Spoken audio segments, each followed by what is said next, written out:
दिल तेरे नाल ला लिया होर नहीं हो लगना है ओ सीने चिरे वालिया असां ते तैनू तकना ओ तैनू दिल विच डकना. Firstly, good to see you. Same here. The queen of feel good anthem की रानी Jyothika Tangri, welcome to our channel. Thank you. जिस तरीके के गाने हैं लोग पसंद कर रहे हैं, बहुत चुलबुला और नटखट वाली गाने हैं जो हार्ट ब्रेक तो नहीं कह सकते बट इट्स अमेजिंग. फर्स्टली क्या कुछ कहना चाहेंगे आप? इतना सारा प्यार मिलता है जब बीइंग एन आर्टिस्ट. हम लोग तो जीते ही इसीलिए हैं कि ऑडियंस पसंद करे, लिसनर्स जो है उनको खुशी मिलती रहे हमारे काम से, और उसी से हमको संतुष्टि मिलती है.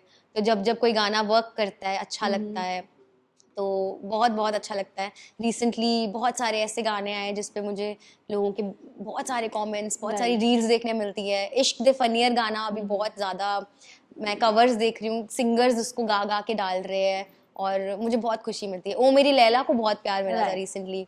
तो ऐसा जब होता है जब जब तो दिल में एकदम ऐसा लहर से उड़ जाती है. बट इस गाने की बात करें कि जैसे कि वनडे में मैंने अभी जैसे सुना कि वनडे में कंपोज किया, लिखा और इतने सारे, आपको चैलेंजिंग तो हुआ होगा क्योंकि फर्स्ट टाइम किसी ऐसे आर्टिस्ट को जैसे पहले से नहीं जानते हो और इस रैंडमली हाँ इज गुड सो आपने उन्हें लिया, प्रिंस नरोला सर. सो कैसा रहा एक्सपीरियंस और कितना रहा चैलेंजिंग आपके लिए ये सॉन्ग? मैं सच बताऊं तो ये गाना ना इतना नेचुरली अपने आप हर चीज़ होती रही है कि मुझे बिल्कुल भी चैलेंजिंग तो नहीं लगा है, सच बताऊं तो. जैसे कि होता है ना कि मेड फॉर ईच अदर वाली चीज़ें होती, तो हर जो टीम मेंबर है इस गाने को बनाने के लिए, जो भी लोग थे इन्वॉल्व, वो इतने प्यार से आए और सब ने अपना अपना 100% दिया. जब गाना बनाने बैठी थी तब मैं अकेली थी, तो मैं और ये गाना हमने शुरुआत की, और उसके बाद म्यूज़िक जब बनवाना था तो मुझे बहुत पसंद है एक आर्टिस्ट पटियाला से हैं जिनका नाम रिदम है, उनका आर्टिस्ट नेम इग्मोर है. उनको मैंने बोला फ़ोन करके कि यार मैंने ऐसा कुछ कंपोज किया है, तो आप एक बार सुनो ना, अगर आपको कुछ मन में आता है तो म्यूज़िक बनाओ इसका. तो मैंने उनको भेजा. उन्होंने कुछ नहीं बोला, मुझे थोड़ी देर के लिए कुछ रिप्लाई ही नहीं आया. मैंने बोला यार पता नहीं क्या हो गया, बुरा लग रहा है क्या, अच्छा नहीं लग रहा. और जब थोड़ी देर बाद देखती हूँ तो 1-1.5 घंटे बाद मुझे ट्रैक बना के भेज दिया उन्होंने. वाह. इतनी मैं हैरान हुई, और मैं जब सुनने बैठी तो मुझे इतना अच्छा लगा कि जैसा मैं दिल में सोच रही थी, इमेजिन कर रही थी, उससे भी अच्छा उन्होंने बनाया है. तो मुझे लगा कि ये परफेक्ट कोलैब होने वाला है इग्मोर के साथ. फिर उसके बाद मैंने जो मेल का पार्ट लिखा था इसके बीच में, फिर मैं सोचने लगी कि मैं ये किससे गवाऊँ. और मैंने उन दिनों में सुना था गाना तोड़, तो प्रिंस नरूला का गाया हुआ, और उन्होंने इतना अच्छा उन्होंने ये गाना गाया है. उसके बाद मैंने उनके और भी गाने सुने, तो मैं पहले तो हैरान हो गई कि ये एक्टर हैं और ये इतना अच्छा गा कैसे रहे हैं, इनका कभी गाना कोई सुना नहीं पहले. बट मैं सच बताऊँ तो मुझे एज एन आर्टिस्ट मुझे इतनी खुशी हुई कि वो इतना अच्छा गाते हैं, और परफेक्टली मुझे ऐसा लगा कि मेरी आवाज़ के साथ जो है ना कॉम्बिनेशन बहुत अच्छा लगेगा. तो मैंने वो चांस लिया, बिकॉज मैं उनको नहीं जानती थी. मैंने उनको फ़ोन नंबर लेकर मैंने उनसे बात की और मैंने बोला कि एक गाना है जो मैं चाहती हूँ कि आप मेरे साथ गाओ. तो पहले तो वो हैरान ही हो गए. वो बोलते कि आप चाहते हो कि मैं आपके साथ गाऊँ, तो मतलब ये तो बड़ी अच्छी बात हो जाएगी, अच्छा हो जाएगा अगर हम लोग साथ में कुछ गाएंगे. तो मैं भी खुश हो गई. मैंने बोला अरे वाह. तो फीलिंग्स जो थी वो म्यूचुअल थी. वरना कभी ऐसा हो जाता ना कि किसी के साथ कोलैब करने के लिए आप बात करते, तो अगर वो वाइब्स नहीं मिलते हैं ना वापस, उतनी एक्साइटमेंट नहीं मिलती, तो ऐसा थोड़ा मजा किरकिरा सा हो जाता है. बट उन्होंने जितनी एक्साइटमेंट दिखाई, मैंने उनको ट्रैक भेजा, मैंने बोला आप सुनो पहले फिर मुझे बताओ. तो फिर प्रिंस ने सुन के मुझे तुरंत बोला कि आप मुझे इसका ट्रैक भेजो, मैं आपको वोकल्स करके दे दूंगा. उन्होंने मुझे 2 घंटे के अंदर वोकल्स डब करके दिए. वाह. आज भी मैं वो मैसेजेस खोल के देखती हूँ, चैट देखती हूँ, और मुझे इतनी खुशी होती है कि लिटरली इतने थोड़े से वक्त में उन्होंने, तो उनको कितना अच्छा लगा होगा कि उन्होंने वो फटाफट से किया. क्योंकि मेरे साथ बीइंग अ सिंगर ऐसा होता है, कोई गाना मुझे खुद को बहुत पर्सनली अच्छा लगता है ना, तो मैं फटाफट जाके उसको डब कर देती हूँ. फिर प्रिंस आए, और फिर मैंने प्रिंस को ऑडियो बनने के बाद पूछा कि क्या आप वीडियो में भी आना चाहोगे. तो उन्होंने उसके लिए भी बोला हाँ ज़रूर आना चाहूँगा. और फिर हमने वीडियो टीम को इन्वॉल्व किया. सुमित बरुआ ने वीडियो बनाया है, शीतल अग्रवाल है जिन्होंने कोरियोग्राफी की है, और प्रोजेक्ट का काफ़ी सारा जो कंसीव किया हुआ उन्होंने हेल्प किया. राजन है हमारी टीम में, कन्वर है. सो सबने बहुत बहुत ज़्यादा प्यार से बनाया. तो ये बहुत प्यार से बना हुआ गाना है, तो हम बस ये उम्मीद करते हैं कि सब प्यार दे. वाह. जैसे कि मैंने सॉन्ग सुना कि कहा कि चुलबुला हार्ट ब्रेकिंग नहीं है. हाँ जी. और इस जैसे गानों में बीच बीच में आपके एक चित्र भी ऑडियंस तक पहुंचाना, जैसे कि एक वीडियो प्रूव करना, सबके सामने पहुंचाना, एक कहानी को प्रेजेंट करना, हम्म। ये सब चैलेंजिंग था कि इजी ही था? आपको चैलेंजिंग होगा, कुछ बताना चाहें आप? एक्चुअली क्या होता है ना कि बीइंग अ सिंगर, हम्म मैंने कैमरा फेस किया है अगर, तो मैं लिप सिंक करती हूँ या मैं बहुत ज़्यादा एक्टिंग, मुझे तो नहीं आती थी, राइट, मैंने कभी एक्टिंग नहीं की। लेकिन अपने लेबल को शुरू करने के बाद, जो मेरा जेटी म्यूजिक लेबल है, म्यूजिक लेबल, उसमें जब मैंने गाने बनाने शुरू किए तो फिर मेरी टीम ने मुझे यही बोला कि हम वीडियो में आपको ही रखेंगे, आप ही फेस ऑफ द सॉन्ग बनो एंड आप एक्ट करो। तो जब वो एक्सपीरियंस मुझे मिलने लगा तब मैं थोड़ी कंफर्टेबल होने लगी एक्टिंग के साथ, वरना एक्टिंग बहुत मुश्किल है। कैमरा ऑन होते ही मतलब ऐसे शक्ल समझ नहीं आती, अपने हाथ किधर रखो, ऐसा लगता है क्या है, कहाँ देखो, कैसा फेस होना चाहिए, कितना ईज से आपको डिलीवर करना है, क्या करना है। तो ऑब्वियसली प्रिंस थे साथ में, तो मुझे थोड़ा सा ये लग रहा था कि यार मैं कहीं कम ना करूं कुछ पर, तो ऐसा ना हो कि वो बहुत अच्छा कर रहे हैं और मतलब मैं कॉम्प्लीमेंट करनी चाहिए, कहीं भी ऐसा नहीं लगना चाहिए कि यार जोड़ी अच्छी नहीं लग रही। तो आई होप कि आप सबको जोड़ी अच्छी लग रही हो, क्योंकि प्रिंस ने भी मुझे बहुत कंफर्टेबल फील कराया। मैं उनको लिटरली बीच में बोल रही थी, प्रिंस ने क्या करूं, मैं क्या करूं, कैसे करूं, क्या, बट उन्होंने मुझे बहुत ही कंफर्टेबल फील कराया एंड मजा आ गया, मतलब कोलैब करके ऐसा लगा कि अरे एक आर्टिस्ट वाह। है जो दिल से शिद्दत से आए हैं और अच्छा अपना 100% दोनों जन दे रहे हैं हम, एंड बहुत बहुत खुशी हुई है मुझे। एज अ सिंगर, जब भी कोई म्यूजिक या सॉन्ग का जब क्रिएशन होता है, उसका एक जन्म होता है, तो कहीं ना कहीं से हमारे माइंड में थॉट्स आते हैं। तो मैं आपसे जानना चाहूँगी, हार्ट वाली बाजी की क्रिएशन और थॉट्स कहाँ से आए हैं दिमाग में? सो कहीं ना कहीं पर्सनल लाइफ से भी आते हैं, आसपास से भी आते हैं। राइट। तो ऐसे ही सोच लीजिए कि इसी तरह से आया, और जिस तरह की मैं हूँ पर्सनल लाइफ में, जैसे मैं बिहेव करती हूँ, मैं रहती हूँ रिलेशनशिप्स में, जो भी मेरे दोस्तों के साथ है, जो मेरे प्यार करने वालों के साथ है, मेरे माँ बाप के साथ है, मेरे भाई बहनों, वही सब कुछ आपको मेरे गानों में मिलेगा। तो कोई भी गाना उठाकर आप देख लीजिए, अम्मा देखेंगे तो मेरे और मेरी मम्मा का जो भी रिलेशनशिप है वो आपको उसमें झलकता हुआ राइट। दिखेगा। तो इस तरह से ये जो गाना है ना, इसमें मैंने प्यार का एक वो एंगल दिखाने की कोशिश की है कि जब कोई ऐसा इम्पॉसिबल लगने वाला होता है ना कि यार ये नहीं बनेगी बात, या फिर कोई एक इंसान रिलेशनशिप में ऐसा बिहेव करने लगता है कि यार प्लीज तू मेरे साथ मत रह, क्योंकि तेरे लिए अच्छा नहीं होगा, वो तुमसे इतना प्यार करते हैं कि वो तुम्हें खुद से दूर करने लगते हैं। ऐसा कभी कभी किसी के साथ होता है। तो मैंने वो सिचुएशन में ऐसा पोर्ट्रे करने की कोशिश की है अपने लिरिक्स और गाने के थ्रू, कि जो सच्चा प्यार होता है ना, वो भाई नहीं हटता पीछे, राइट। मरते दम तक, मतलब एकदम एंड तक, जब कोई उम्मीद नहीं बची तब तक वो कोशिश करते हैं। और इसमें ये जो होपलेस रोमांटिक लड़की जो मैं हूँ, राइट। तो मैंने यही बोला है कि लब्बिया बथेरा चित चोर तेरे वर्गा, अखियां नु तू ही जच्चिया, या। दिल तेरे नाल ला लिया हुन होर नहीं हो लगना, कि अब तेरे साथ मैंने दिल लगा लिया, अब मैंने किसी और नहीं लगना है भाई, अब किसी और के साथ। राइट। तो और वो रियल ही, लाइफ में भी कहीं ना कहीं ये होता है कुछ लोगों के साथ हाँ, में। ऐसा और होता है। एंड तक वो सिंगल ही रहते हैं, किसी से हाँ दोस्ती है, फ्रेंडशिप है, ठीक है, उससे आगे रिलेशन नहीं बढ़ता है। ये कहीं ना कहीं रियल लाइफ को आपने दर्शाया है। हाँ, तो वैसा वाला प्यार जिसको भी है तो वो रिलेट कर पाएंगे अगर, तो जरूर देखिए ये वाला गाना, जरूर सुनिएगा, तो आप शायद किसी ना किसी बात से रिलेट कर राइट। पाओगे। बट मैम, आपसे जानना चाहूँगी, स्टार्टिंग टू एंड, एंड तो नहीं हुआ है, बट अब तक की जो सफ़र रही है, अप्स एंड डाउन, उन सब चीज़ों में कितना फेस आउट आपने किया प्रॉब्लम? क्योंकि as a playback singer होना और एक सोलो सिंगर फिर बनना बहुत ज़्यादा टफ और चैलेंजिंग से भरा होता है। तो कभी लाइफ में ऐसा फील हुआ कि नहीं, मुझे सोलो नहीं, एज अ फिल्मों में ही रहकर लोगों के साथ काम करना चाहिए, ऐसा कभी फील हुआ, या फिर किसी ने फील कराया हो आपको? हम्म। मैं सच बताऊंगी तो मैं काफ़ी लकी रही हूँ इस मामले में कि मुझे ज़्यादा वक्त नहीं मिला। मेरा पहला ब्रेक जो मुझे मिला 2015 में, मैं मुंबई शिफ्ट हुई थी, 2016 में मेरा पहला पंजाबी गाना और 17 में मेरा हिंदी गाना आ चुका था। तो लिटरली 1 और 2 साल के अंदर अंदर आपको ब्रेक मिल पाना बहुत बड़ी बात है। यहाँ राइट। पर कंपटीशन बहुत टफ है, इतने अच्छे अच्छे आर्टिस्ट है गाने वाले, आप हटते हैं तो आपके पीछे पूरी लाइन लगी हुई है कोई आपकी जगह ले लेने के लिए। तो इस तरह के माहौल में आगे आ पाना और इतने अच्छे अच्छे गाने मिलना, सोलो गाने मिल पाना एक पूरे फीमेल राइट। आर्टिस्ट को बहुत टफ होता है। तो मुझे वो मिले और मैं बहुत खुश हूँ। मुझे मुंबई ने मतलब ऐसे दोनों हाथों से प्यार से अपनाया। वेलकम किया, अपनाया, एग्जैक्टली अपनाया। और मुझे इसीलिए मुंबई से प्यार है।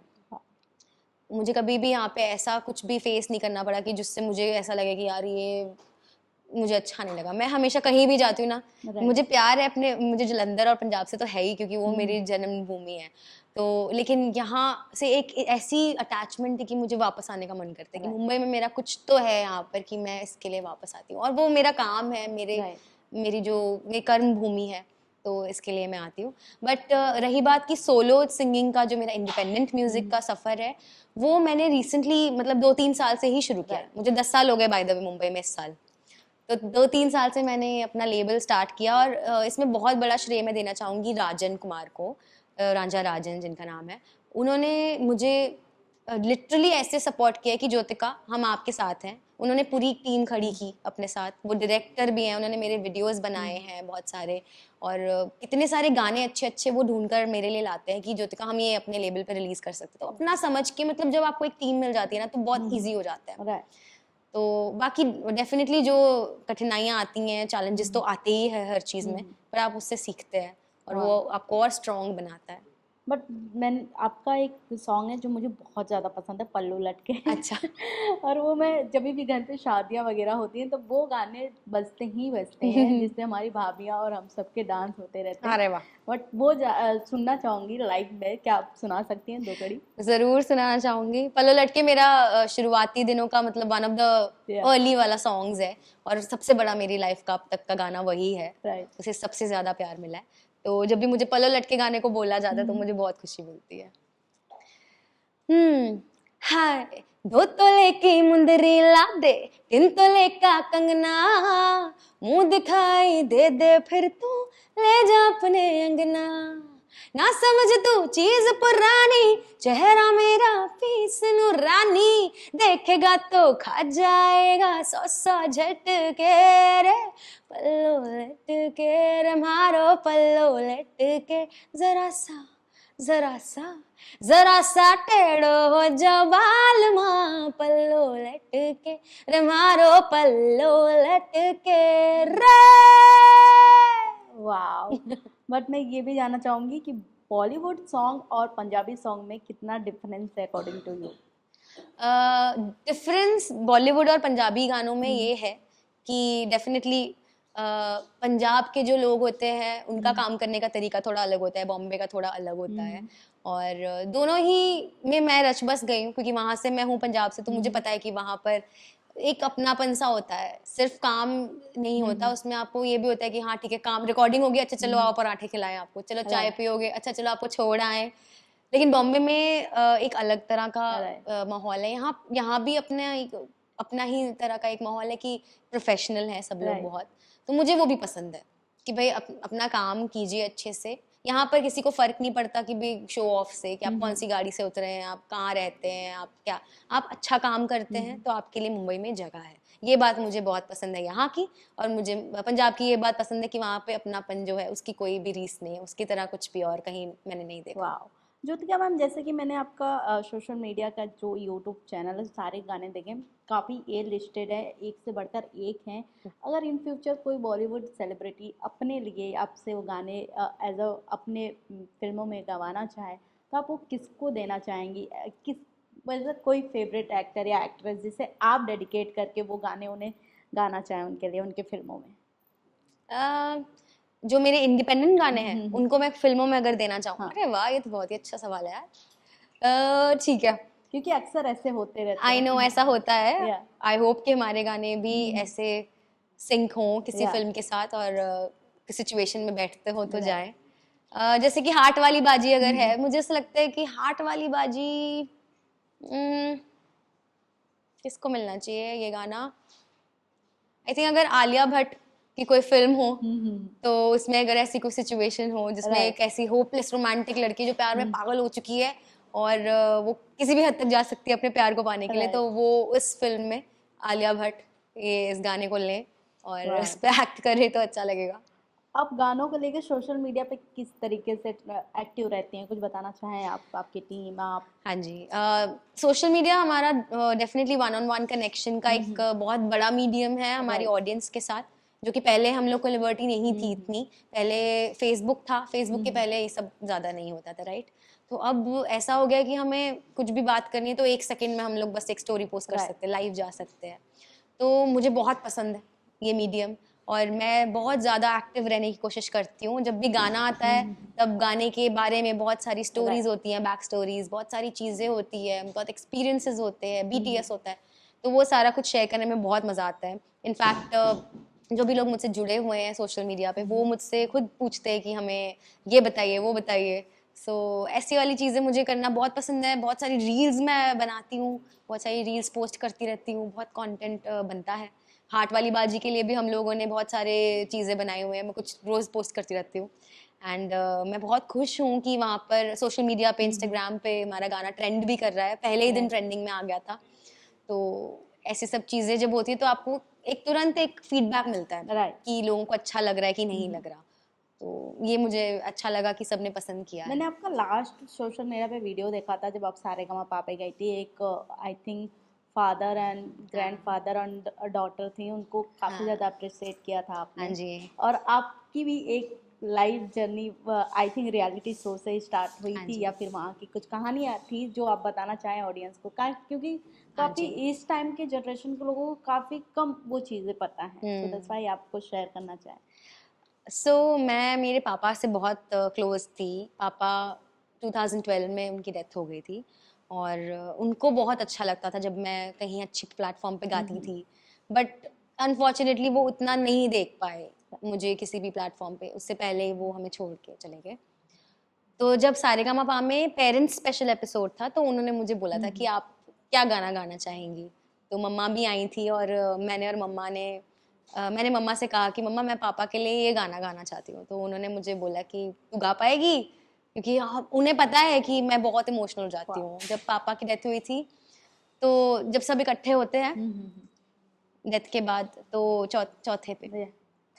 तो मुझे या मतलब करीबी लोग जो भी फील करते हैं पापा के राइट। लिए, है ना, उस इंसान शख्स के लिए, तो कुछ ना कुछ कहते हैं। राइट। तो जब मुझे बोला गया या मेरी बारी है, मैंने मम्मा से चुपचाप से बोला कि मम्मा मैं कुछ कहूँगी नहीं, पर मैं क्या कुछ गा सकती हूँ।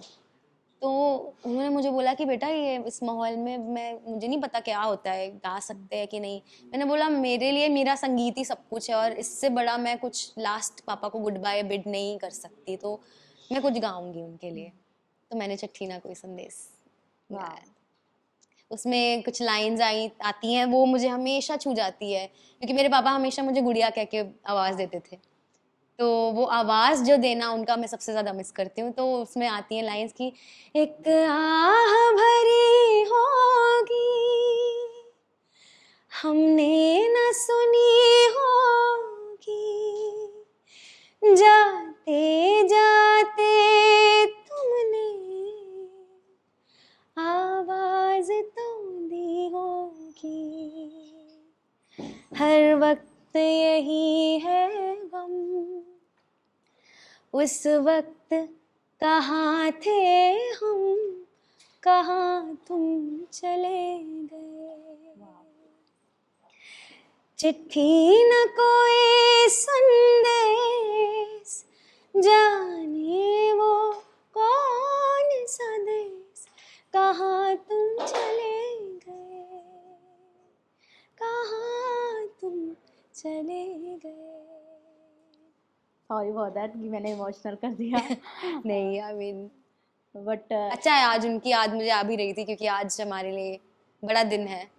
राइट। सो बट हम आते हैं हार्ट वाली बाजी पे। हाँ जी। लास्टली क्या कुछ कहना चाहेंगी, और ऑडियंस को अगर हार्ट वाली बाजी के 2 लाइन उन्हें सुनाना चाहे, उन्हें डेडिकेट करना चाहे, सो ठीक है, हार्ट वाली बाजी की ना, जो, क्योंकि प्रिंस हमारे साथ अभी नहीं है, बट प्रिंस ने जो गाया है ना वो वाला पार्ट, जब मैंने लिखा था तो मैंने भी ऐसे सोचा कि यार ये मैंने कैसे लिखा, कि एक लड़के के पॉइंट ऑफ व्यू से कुछ लिख पाना, और मैं इतना नहीं लिखती, मतलब मैं Right. नई नई लिखा रही हूँ। सो मुझे खुद को बहुत अच्छा लगा था, तो और उन्होंने बहुत अच्छा पोर्ट्रे किया, मैं वो गा देती हूँ।